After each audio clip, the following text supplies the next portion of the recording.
أوضحت الإدارة العامة للتعليم بمحافظة جدة في اتخاذ إجراءات إدارية على خلفية وفاة طالب بمدرسة متوسطة في جدة بعد مشاجرة مع زميله داخل الفصل بسبب عدم وجود معلم خلال وقوع الشجار داخل الفصل.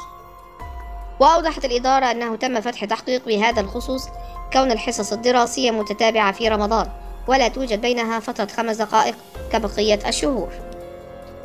وكان طالبا في مدرسة متوسطة بمدينة جدة توفي أمس الأحد إثر مشاجرة مع أحد زملائه داخل الفصل.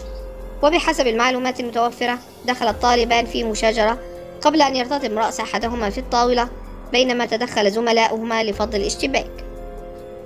وبعد فض الاشتباك بين الطالبين فقد الطالب المتوفي توازنه وارتطمت رأسه مرة أخرى بالسبورة قبل أن يسقط على الأرض ويفارق الحياة. وحاول المشرف الصحي في المدرسة إسعاف الطالب عن طريق التنفس الصناعي إلى أنه تعرض لنزيف في المخ جراء ارتطام رأسه في الطاولة. وقرر والد الطالب المجني عليه التنازل لوجه الله تعالى عن الطالب المتهم والذي يعد الطرف الثاني في القضية سواء كان بعمد أو بدون قصد.